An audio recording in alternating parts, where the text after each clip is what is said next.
Bon du coup, dans la vidéo là aussi que je vais te faire de la Golf, je vais te montrer un peu, je vais l'ouvrir en vite fait celui-là.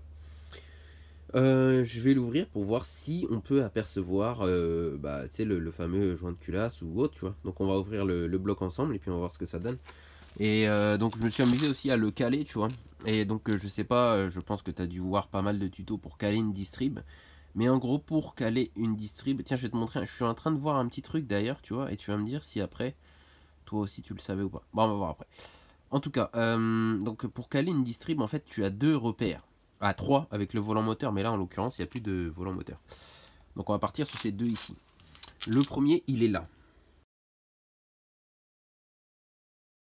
4Z. Ça, c'est ton repère arbre à cam. Ça, par exemple, si tu déposes ton arbre à cam, pour recaler ton arbre à cam, il faut que tu te fies à ça. Et il faut que tu te fies à la chose qui est sur l'arbre à cam. Alors, je ne sais pas si on va la voir ici. Tac. Tu vois ça, là?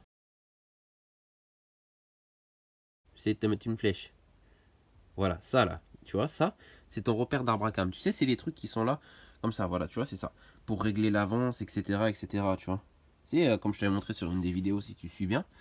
Donc là, ton arbre à cam, en haut, il serait calé. Et en fait, sur le pignon du vilebrequin, tu as une marque. Alors, elle est très peu perceptible. C'est pour ça que j'ai mis un coup de stabilo dessus. C'est une marque comme ça, mais vraiment très fine, tu vois. Et au début, tu peux croire que ton repère, c'est ça. Non, non, non. Ça n'a rien à voir. Ton repère, ce n'est pas ça. 1,9 litre TDI, donc là en l'occurrence 130, ton repère il est ici. C'est simple, tu te fies à ça. Tu vois, là c'est ton numéro de référence. Fie-toi, il est à côté. Et donc là en gros, bah tu vois, en fait, je sais pas si on va le voir encore une fois. Voilà, tu vois, sur la pige, tac, il y a une flèche. Donc ici il est calé, ici il est calé. Là ta distrib elle est calée, tu vois. Et donc en gros tu peux la détendre, etc., etc. Là ce que je viens de voir, c'est ça. C'est ton galet tendeur. Ça veut dire que la personne qui a fait la distrib avant a dû faire des tours de moteur ou a dû le monter, mais n'est pas venue redonner la tension nécessaire à la courroie. Elle est pas. Franchement, elle est pas mauvaise la tension. Tu vois.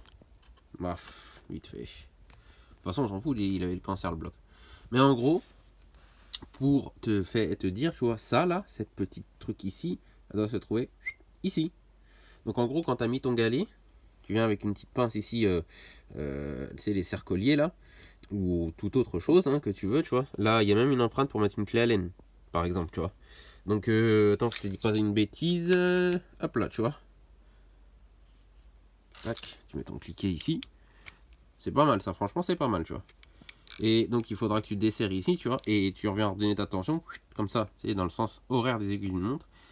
Et puis voilà. Là, je vais te filmer juste comment on va faire pour la détendre. Parce que je vais l'enlever. Je vais pas la couper, je vais l'enlever.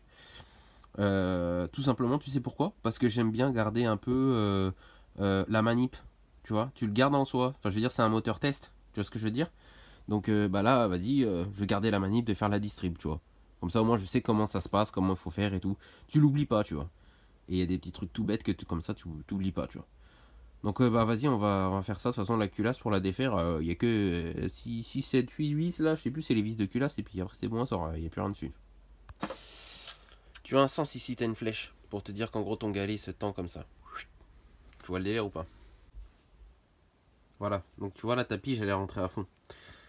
Hésite pas. Parce que tu vois, tu vas pas y arriver peut-être du premier coup. Tu vois, il faut que tu vises le trou et puis que tu réorientes et tout ça. Tu vois, donc tu vas peut-être pas y arriver du premier coup, mais comment dirais-je, c'est pas grave. Hésite pas, tu sais, après à l'enfoncer un petit peu, tu vois, avec un petit maillet, mais doucement, tu vois. Parce qu'après, t'as pas besoin de trop forcer normalement. Et n'hésite pas, tu sais, à revenir en avant, revenir en arrière, tu sais, un peu avec la poulie, tu vois. De toute façon, quand ça rentre pas, tu vois. Et donc du coup, on va reprendre notre petit galet, tu vois. Donc lui, tac. Voilà, tu vois, on va le desserrer. Donc là, du coup, hop là. Position de desserrage. Donc là, du coup, moi j'ai une clé Allen, tu vois. Hop, un desserrage. Et voilà, tu vois. Elle est desserrée. Et en gros, après, pour le resserrer quand tu fais une distrib, voilà. Serrage. Tac, tac, tac, tac, tac. Et tu vois ici, boum. Tu es censé le mettre comme ça. Et après, une fois que tu l'as mis, boulon, tu serres tout. Avec ta douille de 15, bien évidemment. Et tu fais attention parce que... Regarde. Tu serres. Eh Boris, tu serres. Voilà. Si tu serres et que tu contrebalances pas ici, tu risques de faire avancer ton galet. Tu vois ce que je veux dire? Donc en gros, tu maintiens ton galet, on va dire, et... Boum. Tu peux serrer. Oh putain, je viens de découvrir un truc sur le trépied là, parce que ouais, t'as vu... j'essaie de faire les choses bien. Ma copine m'a retrouvé un trépied. Franchement, il déchire. Dans tous les angles, frérot. Je peux te filmer dans tous les angles. Oh, ça déchire. Et ouais, parce que t'as vu un peu sur les vidéos de montage et tout. C'est un peu la galère. Ça me sort, comment, une qualité chelou. Quand c'est pas ça, ça me sort un gros plan. Enfin, et pourtant, je suis loin d'être une bite en informatique. Hein. Mais bon, je sais pas. Donc, bah, du coup, voilà. Donc là, on a défait la tension de courroie. Mais il y a encore une chose à défaire. Sur ta courroie, t'as vu? Et regarde ça, je peux te mettre dans tous les sens et c'est chiant. Voilà, c'est ce petit galet là, tu vois. Là, c'est pas le portable parce que tu vois, mes deux mains ils sont là, tu vois. Et tu vois la chose. Bon. Ah non. Là, c'est du 13. Ah, attends. Ouais, parce que j'ai mis la mallette là-bas du coup, parce qu'il a commencé à pleuvoir. Oh, on est pro vernis, hein. Mieux, ça serait qu'on aille là où il fait beau et trucs comme ça, tu vois.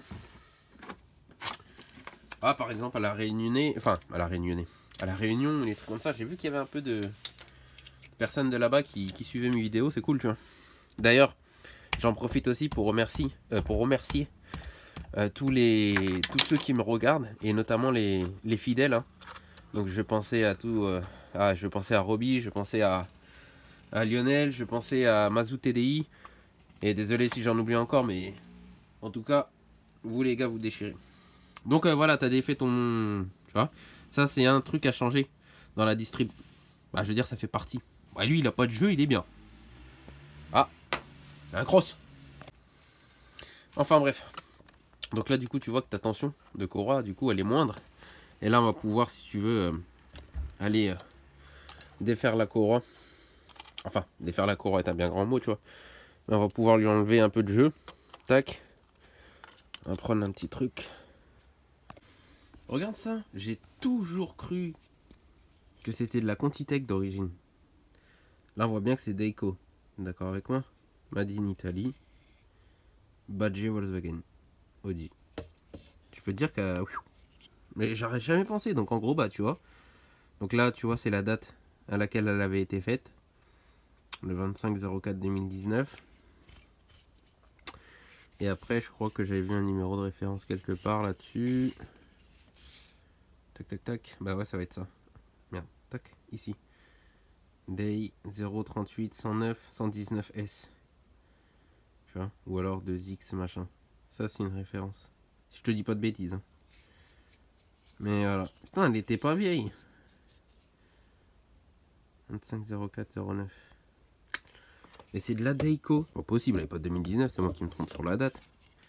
Mais normalement, tu as toujours une date sur une distrib. Là, en l'occurrence, elle n'est pas affichée. Et pour moi, la date, c'est bien ça. 25/04. 25/04/2019. Hein. Donc, à moins que ça soit une distrib, bah, tu sais qu'elle a reçu du liquide de refroidissement, ça m'étonnerait pas. Ou alors que le mec avant, il ait fait des pop-corn. Moi, j'en ai pas fait. Hein. Avec la voiture, enfin avec le moteur, celui-là, j'ai pas fait de pop-corn. Ouais, un autre truc. Regarde-moi ça. Donc, badge Volkswagen Audi. Liten, tu vois. Déjà d'une, regarde, c'est fait où? Au Canada, mon gars. Magnifique pays au Canada. J'y habite un petit moment, magnifique. T'as vu ça? Et regarde. Regarde ça un peu. Koyo. Ah là, ce que je t'apprête à te montrer, il y en a, ils vont te dire: ah mon dieu, non! Non! Mais bon, c'est comme ça. Tu le vois là? Le Made in Germany. Ça doit être du Dayco aussi. Tu vois ça? Donc en gros, si j'ai bien compris, c'est badgé Volkswagen. Donc ça veut dire que c'est de la pièce d'origine Volkswagen. Et donc ils sous-traitent avec Dayco, qui doit être une marque, je pense, japonaise.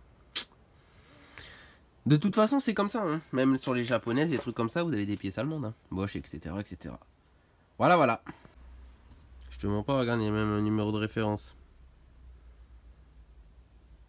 C'est fou, hein. Fait au Canada. Alors attends, c'est un truc japonais, fait au Canada, monté sur une allemande pour une bagnole en France.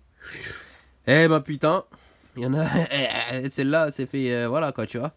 Il y a toutes les nationalités qui sont en elle, mon pote. Et maintenant que je te tiens pour cette poulie-là, oui, il y a un sens. Personne n'explique. Tu vois le fameux petit téton. Si tu retournes ta poulie, donc tu as tes 4 vis, tu regardes, même taille, même taille, même taille, plus gros. Ton téton, il doit passer ici. Donc, cette poulie-là, elle a bien un sens. Donc, si ton téton, il est comme ça, ta poulie, tu la fous. Tac. Bien évidemment, tu sais, je retirer la pige de calage, comme ça. Tu vois? Là, ta poulie est bien mise.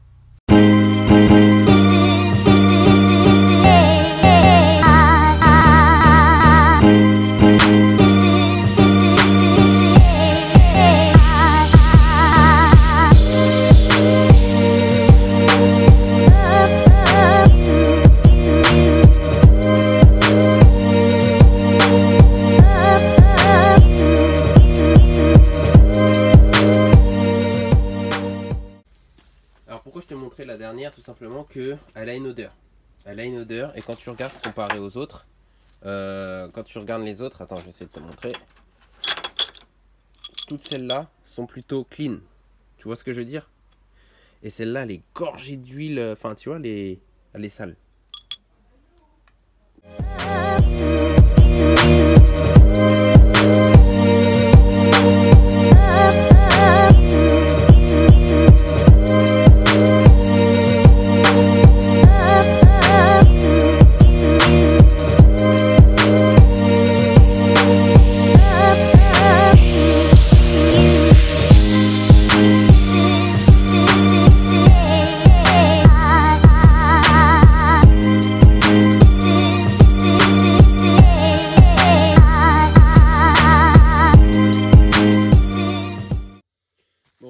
Je l'ai martelé un peu, hein, dans le sens où, tu sais, j'ai mis un petit coup de maillet ici, là.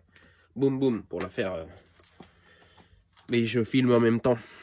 C'est sûr que ce cache de merde va me gazer les roubignoles.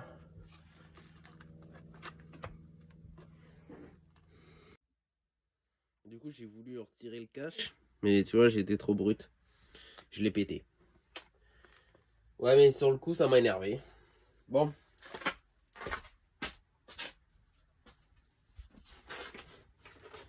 On va voir un peu. J'ai toujours dit que je l'ouvrirais. J'ai jamais eu le temps de le faire. Un peu de gasoil là, dans le piston.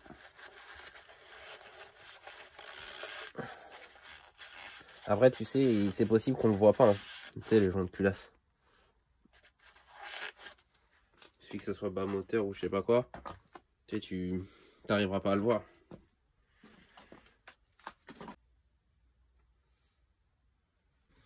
Donc en essuyant, je sais pas si on va voir. Attends, j'essaie de prendre le trépied. Le gasoil, on regarde dedans un peu, tu vois. Plein de dépôts sur ce piston-là. Tous les autres, il n'y a rien. Tu vois. Donc on peut dire, ouais, bah, tu sais, c'est quand tu as défait le joint et tout. Non, non, tu vois. Lui, c'est pareil. Il y a pas de dépôt. Enfin, tu sais, c'est de la calamine, mais pas grand-chose. Lui, il y a du dépôt de ouf. Rouge. Tu vois. Donc ça aurait pu péter d'ici, je pense. Justement, si ça vient pas du bas moteur, c'est excellent. Parce que le bas moteur, je voudrais faire une expérience après, je t'en dis pas plus. Parce que ça sera fait pas maintenant, ça sera... Voilà. Je vais tenter un truc. Avec l'ancien bas moteur, justement. Mais il faut que je m'assure qu'il soit bon. Faudrait que je ramène un rectifieur. Mais pour ça, il faut tout sortir. J'ai pas envie de tout sortir, justement. C'est vraiment un montage à la gitan que je veux faire. Enfin, bref. Donc ouais, ça. Sans le piston, tu vois. Après, les chambres, elles sont pas dégueulasses, hein, franchement. Bon, c'est pas... Bref. Et je vais te montrer un truc. Les deux pistons à l'extrémité Ils sont noirs dégueulasses. Mais putain, regarde les... Bon, là, c'est moi qui ai mis de la merde. Je vais nettoyer après. Mais regarde les deux ici, comment ils sont. On dirait qu'ils sont neufs. Et lui. Et j'ai vraiment enlevé toute la merde. Il y a vraiment de la merde rouge bizarre, tu vois. Donc pour moi, ça serait là-bas. Maintenant, bon, du coup, là, on se retrouve devant la culasse.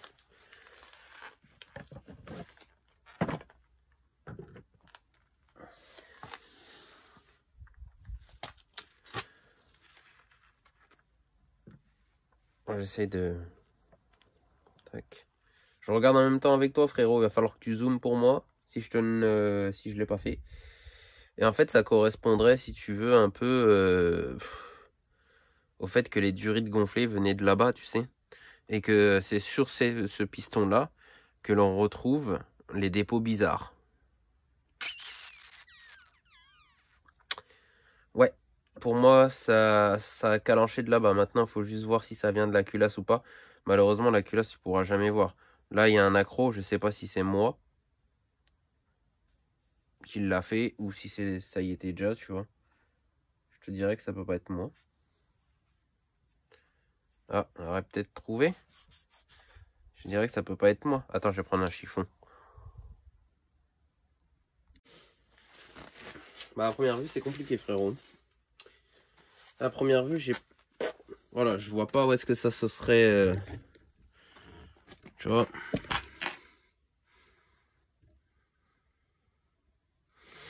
Ça, c'est l'ancien joint de culasse. Je vais regarder après. Je vais te montrer vite fait un peu après un plan de la culasse.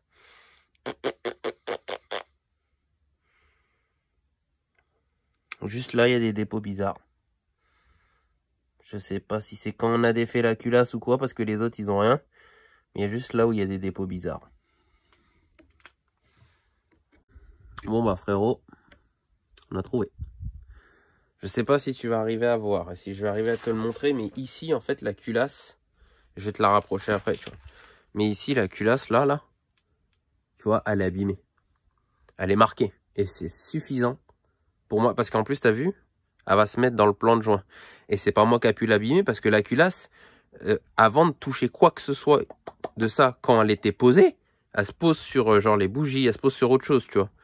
Donc j'ai pas, et en plus je l'ai posé, il n'y avait pas de cailloux quoi que ce soit, donc j'ai pas pu te faire un marquage de ouf comme ça. Donc pour moi, tu vois, ça là, c'est bien le problème.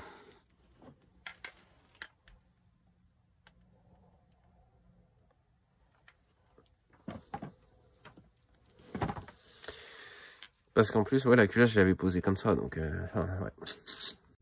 Ok, donc, c'est bien la culasse qui est en faute. Tu vois ces marquages là, comme ça, là, je peux pas te zoomer plus. Attends, je vais dézoomer, je vais essayer d'approcher le téléphone pour que ça soit genre un peu mieux au niveau de la qualité. Tac, voilà. Tu vois ces marquages ici, là? Regarde ça. Je sais pas ce qui s'est passé. Je sais pas s'il a pété un turbo. Il y a des bouts de turbo qui ont été dans la culasse. Et du coup, ça, les petites marques comme ça encore, c'est... Ouais, encore, tu vois. Mais c'est celles-là qui sont beaucoup plus problématiques, tu vois. Elles sont profondes. Tu vois. Donc, ben, en fait, c'est peut-être bien la culasse qui est en cause. Et c'est pas plus mal.